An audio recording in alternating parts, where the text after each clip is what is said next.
Hello साथियों, नमस्कार। आप सबका आपके अपने YouTube channel target all exam पर स्वागत है। आज हम बात करेंगे यूपी स्पेशल की जो सीरीज़ है। इसमें हम आप लोग बात करेंगे परीक्षा वाणी जो आपको चलती है, परीक्षा वाणी, ठीक।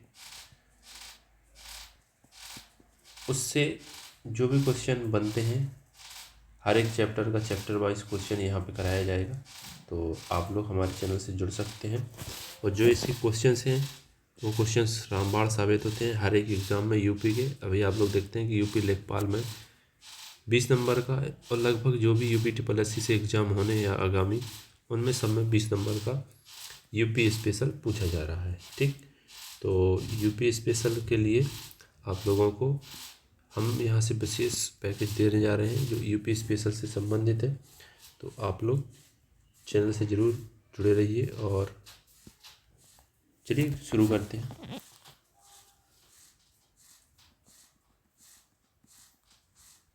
क्वेश्चन नंबर 1 क्या कहता है?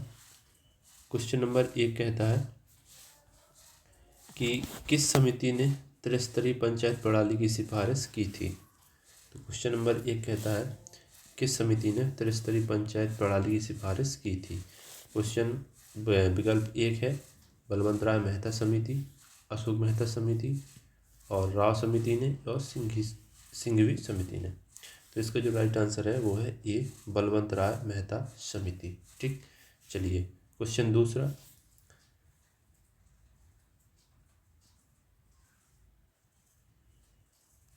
क्वेश्चन 2 है निम्न में से किसका प्रत्यक्ष निर्वाचन होता है? तो इसमें से आप लोग बताएंगे कि इसमें से किसका प्रत्यक्ष निर्वाचन होता है। आपके सामने कोड दिए गए हैं। पहले पे दिया गया है प्रधान, दूसरा क्षेत्र प्रमुख, तीसरा जिला पंचायत अध्यक्ष, चौथा सरपंच, पांचवा पंच।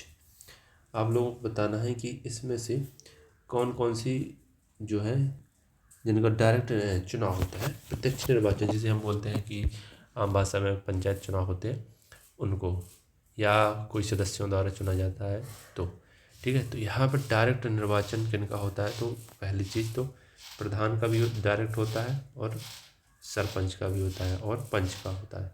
ये क्षेत्र प्रमुख का नहीं होता है और जिला पंचायत अध्यक्ष का नहीं होता है। क्षेत्र प्रमुख यही है जो हमारे ब्लॉक प्रमुख के नाम से जाना जाता है यूपी में। तो इसका जो राइट आंसर हो जाएगा 1, 4, 5 यानी कि C option is the right answer, ठीक। चलिए क्वेश्चन नंबर 3 पर चलते हैं। निम्न में से किस नगर में नगर निगम नहीं है? तो आपके सामने ऑप्शन है अलीगढ़, मुरादाबाद, सहारनपुर और आजमगढ़।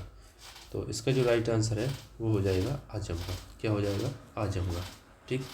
चलिए आजमगढ़ में नगर निगम नहीं है पूछा गया है। इन 3 में है, अलीगढ़ में है, सहारनपुर में है और मुरादाबाद में। किस में नहीं है? आजमगढ़ में नहीं है, ठीक। तो इसका जो राइट आंसर हो जाएगा आजमगढ़, ठीक। चलिए क्वेश्चन नंबर 4। उत्तराखंड गठन के बाद उत्तर प्रदेश में कितने विधानसभा क्षेत्र बचे हुए हैं? ऑप्शन है 401, option 2 400, 202, option C 403, option D 404। तो इसका जो राइट आंसर है 403। कितनी है? 403। क्वेश्चन 5। उत्तर प्रदेश में लोकायुक्त का पद सृजित किया गया है। ये क्वेश्चन यूपीपी 2018 में पूछा गया था। इसका राइट आंसर क्या हो जाएगा? इसका राइट आंसर हो जाएगा पहले तो ऑप्शन सुनिए, 1975 में, 1950 में और 1970 में और 1965 में। तो इसका जो राइट आंसर हो जाएगा 1975 में। क्या हो जाएगा इसका राइट आंसर? 1975 में, ठीक। चलिए नेक्स्ट क्वेश्चन, क्वेश्चन नंबर 6। राज्यपाल के संबंध में क्या सही नहीं है? ऑप्शन ए, उसकी नियुक्ति राष्ट्रपति करता है। ऑप्शन बी, वह एक से अधिक राज्यों का राज्यपाल हो सकता है। ऑप्शन सी, वह 5 वर्ष तक पद धारण करता है। ऑप्शन डी, राज्य व्यवस्थापिका द्वारा हटाया जा सकता है। तो क्या ये राज्य व्यवस्थापिका द्वारा हटाया जा सकता है? नहीं। इसका जो राइट आंसर हो जाएगा ऑप्शन नंबर डी। तो इसमें से हमें सही नहीं था, तो ये बिल्कुल सही नहीं है, यही हमें आंसर निकालना था। उसकी नियुक्ति राष्ट्रपति करता है, जी बिल्कुल करता है। वह एक से अधिक पद राज्यों का राज्यपाल हो सकता है, जी बिल्कुल। अतिरिक्त प्रभार भी होता है। वह 5 वर्ष तक पद धारण करता है, जी बिल्कुल। उसका कार्यकाल 5 वर्ष होता है। ये UPPCS 1997 में पूछा गया क्वेश्चन है। क्वेश्चन 7 आ जाता है, उत्तर प्रदेश के राजकीय चिन्ह में क्या नहीं है? उत्तर प्रदेश के राजकीय चिन्ह में क्या नहीं है? मछली नहीं है, धनुष नहीं है, तीर नहीं है या मोर नहीं है। तो इसका जो राइट आंसर हो जाएगा मोर। क्या नहीं है? मोर नहीं है। ठीक, चलिए क्वेश्चन 8 बहुत अच्छा क्वेश्चन है, इसको थोड़ा सा जूम आउट करते हैं। ठीक, क्वेश्चन 8 है, सूची 1 व सूची 2 को सुमेलित कर कूट से सही उत्तर चुनें। UPPCS 2011 का क्वेश्चन है। जनपद दिया गया और उसका मुख्यालय दिया गया है जालौन। जालौन का जनपद जालौन जनपद खुद है। इसका मुख्यालय क्या है ये हमें आपको बताना है। ठीक है, आपके पास 4 कूट दिए गए हैं, इन्हीं कूटों की सहायता से हमें इसका आंसर निकालना है। ठीक, तो जालौन का क्या है? अकबर जालौन का क्या हो जाता है? उरई। ठीक, जालौन का हो जाएगा उरई। ठीक, कानपुर देहात का होता है अकबरपुर माती।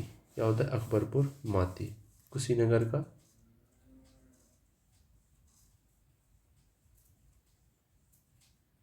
हो जाएगा पडरौना। क्या हो जाएगा? पडरौना।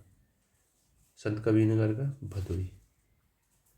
तो इसमें से देख लीजिए 4 1 2 3 4 1 2 3 यानी ऑप्शन नंबर ए, कूट नंबर ए सही हो जाएगा हमारा। ठीक, चलिए नेक्स्ट क्वेश्चन, क्वेश्चन नंबर 9,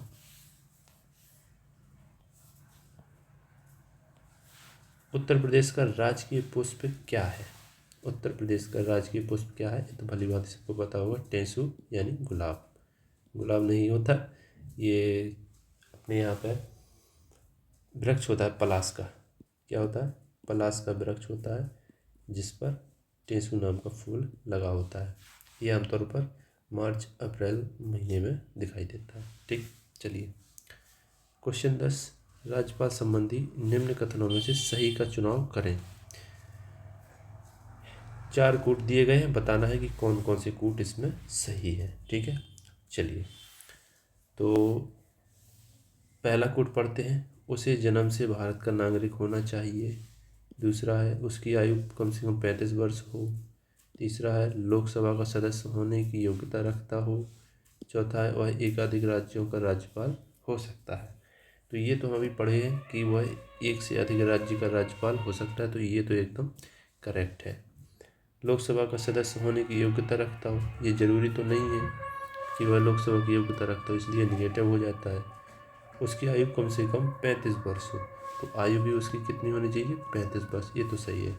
जन्म से भारत का नागरिक होना चाहिए, तो ये भी कोई ज़रूरी नहीं है। ठीक, कि जन्म से ही हो। तो इस हिसाब से हमारा 2 आंसर सही हो जाते हैं, क्वेश्चन 2 और 4। जो जिसमें होगा ऑप्शन वो सही हो जाएगा, यानी option number D is the right answer. ठीक, चलिए क्वेश्चन नंबर 11 पे आते हैं। पंचायती राज एक व्यवस्था है स्थानीय स्वशासन की, जैव संबंधों की समांतर स्तरीय प्रणाली की, लोकतांत्रिक विकेंद्रीकरण की, पदसोपानिक संरचना की। बताइए इसमें से कौन से सही है, उस पर हमें ध्यान देना है। तो ये पदसोपानिक संरचना की है, ये तो बिल्कुल गलत है। ठीक, तो इसमें से एक स्थानीय स्वशासन है, ये सही है। दूसरा जैव संबंधों की समान त्रिस्तरीय पंचायत प्रणाली है, बिल्कुल है। लोकतांत्रिक विकेंद्रीकरण की है, बिल्कुल है। तो इस हिसाब से 1 2 3 जिसमें होगा वो सही हो जाएगा, यानी option number C is the correct answer.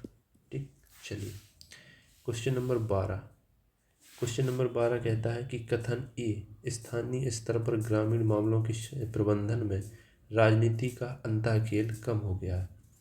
स्थानीय स्तर पर ग्रामीण मामलों के प्रबंधन में राजनीति का अंताखेल कम हो गया है। कारण 73वें संविधान संशोधन के बाद ग्रामीण स्थानीय संस्थाओं का पुनरुत्थान हुआ है।